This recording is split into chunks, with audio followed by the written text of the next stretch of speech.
We are going to talk about area of compound shapes, and we're going to do some examples using the second strategy.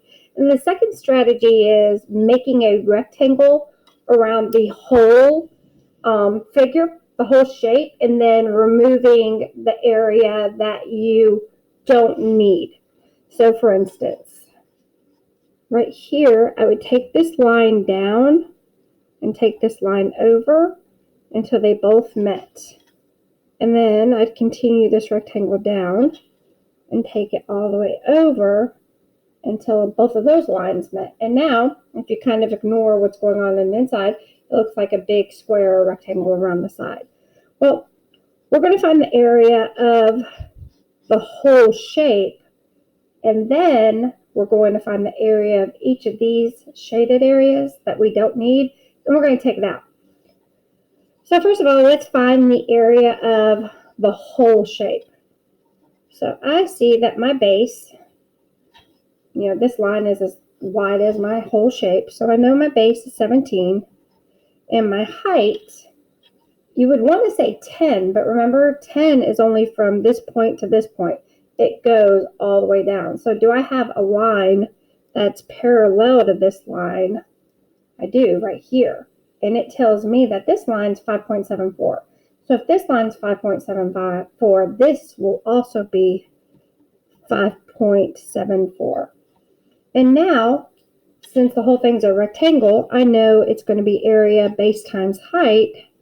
And the area is base is 17, height is 5.74. So if I multiply that together, it should give me 267.58 squared inches. But that's for the whole thing, and I don't need the whole thing. I just need this unshaded area. So I want to find the area of this rectangle and the area of this triangle and take it away from the area of the whole shape.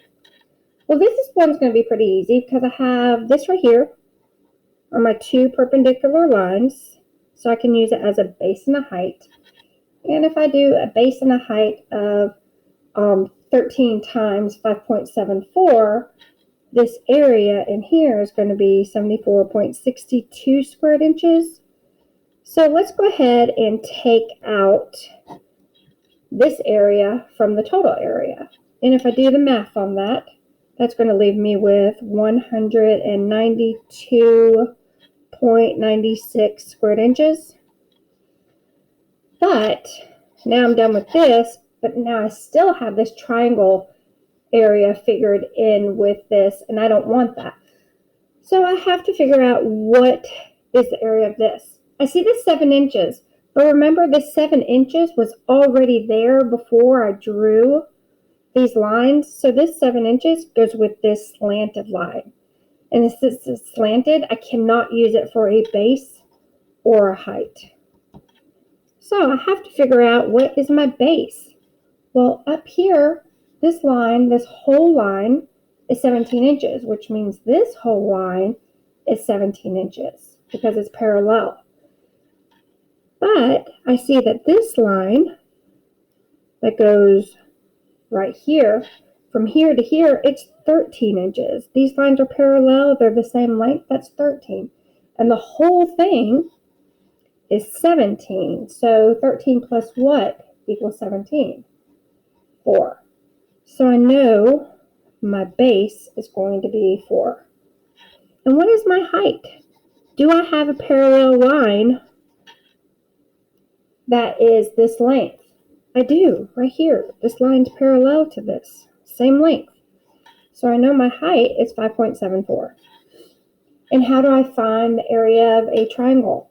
I multiply these together and I divide it by 2. So if I do 4 times 5.74 divided by 2, because it only takes up half the space of a rectangle, it is going to give me an area of 11.48 squared inches. So I want to take that out as well because I don't need that.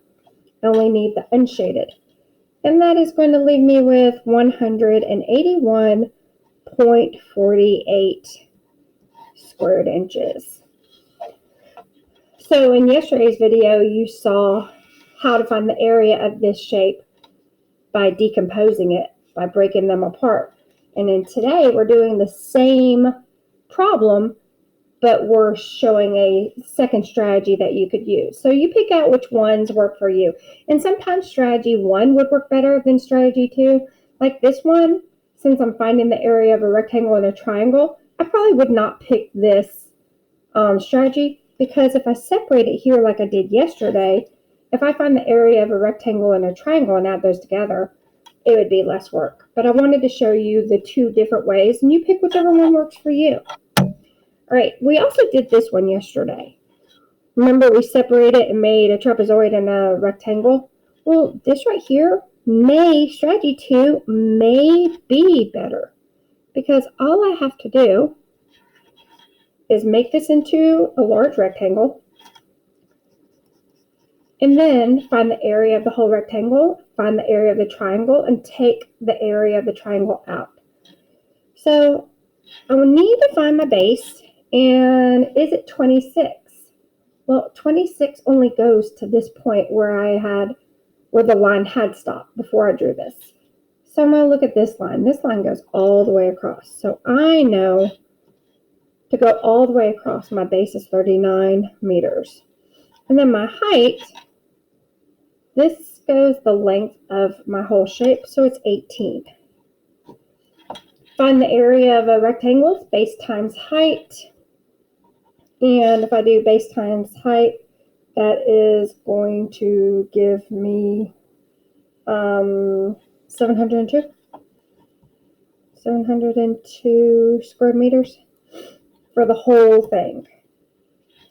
But I don't want the whole thing. I want to take out the area of my triangle. So let's find the area of my triangle. Here's my 90-degree angle right here. So this is going to be my height, and this is going to be my base. And I need to figure out what my height is. So my height right here is just 4. But my parallel line over here tells me that this may be 4, but all the way across means 18. So if I go 4, like this line, 4, well, how far is it from here to here? It's going to be 14, because 14 plus 4 will give me 18. So I know that my height is 14.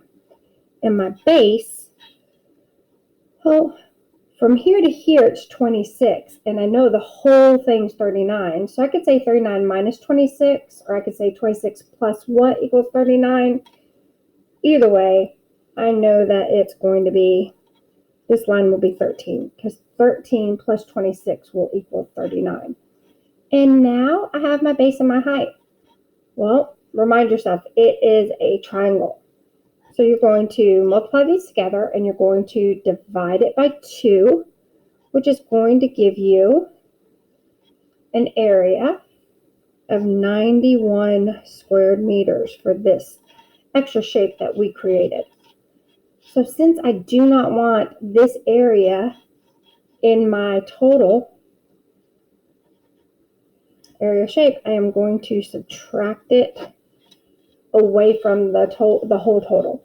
And that is going to give me 611 square meters. All right, let's look at number 9. We did this one yesterday. Remember, we broke these into 2 congruent triangles with a rectangle in the middle. We could have separated them into trapezoids, but today we're going to focus on strategy 2. So we're going to make the whole thing a rectangle. So you're going to go from the point straight up until that line meets. Sorry, it's not perfect, but you get the gist. Straight out, straight down. And now, what do you see? A great big rectangle, right? And that's what we want. So let's find the area of the whole thing. Well, the base is 16. From here to here, 16. And now, how tall is this figure? Well, remember, right from here to here was 6. So from here to here would also be 6. So the whole height is 12. So what's 12? Gosh, that's horrible. I apologize. 12 is the height. So what's 12 times 16? 192? 192 squared feet. So that is for the whole rectangle, but I don't need the area of these extra triangles. And all of these will have the same measurement. So if they have the same measurements, they're all congruent, which means I only have to do the math on one of them and then multiply that by 4 because all of these will have the same area. So let's do this one because it's not as messy. Over here, this line says it's 4 feet. This line right here, which would be my base to this triangle because it's going to give me that 90-degree angle, this is a parallel line. So I know my base is 4. And I know my height. My height is this. Well, remember, this is also a parallel line. And we said that it was 6 because this one said 6. So that means that from here to here, 6. From here to here, 6. All of these are 6. So my height for this triangle is going to be 6. To find the area of a triangle, I do base times height, and then I divide it by 2. So it's going to give me 24 if I multiply it together. And then I divide it by 2, which is going to give me 12 square feet. That's area for one. How much is this one? What's the area? 12 square feet. What's the area of this? 12 square feet. 12 square feet. So I can say 12 plus 12 plus 12 plus 12.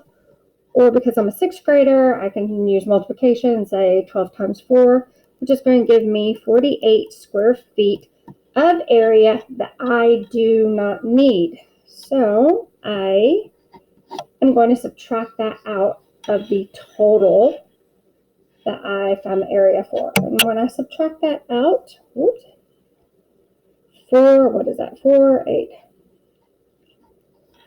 So it leaves me with the area of 144 squared feet for this. All right, and last one. I want you to find the area of this and pause it, and then check back with me to see if you're right. All right, right now, this already has a rectangle around it. This already has space that I'm not going to need because I need to find the shaded area, right? So let's go ahead and find it. Let's find the total of this rectangle. Total area. So my base is 18. What is my height? Well, my height over here tells me that this line is 8. So if I multiply those together, because the rectangle is base times height, it is going to give me, what, 64? Oop, I don't know why I wrote 8. 144? 144 squared inches. Well, that is for all of it, but I only need the shaded area. So I have to find the area of the triangles. And remember, all of these have the same measurements. So if they all have the same measurements, it means they're all congruent. They're going to have the same area. So I only have to do the math on one. And this gives me a 90-degree angle. So my base is 4, my height is 4, and to find the area of a triangle, it's base times height divided by 2. So 4 times 4 divided by 2 is going to give me an area of 8. So this has an area of 8, that does, it all does.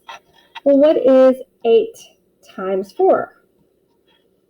32 squared inches. So I do not need, in my final calculation of the area of the shaded area, 32 inches.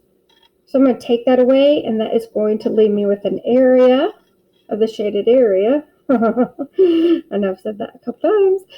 112 squared inches. How'd you do?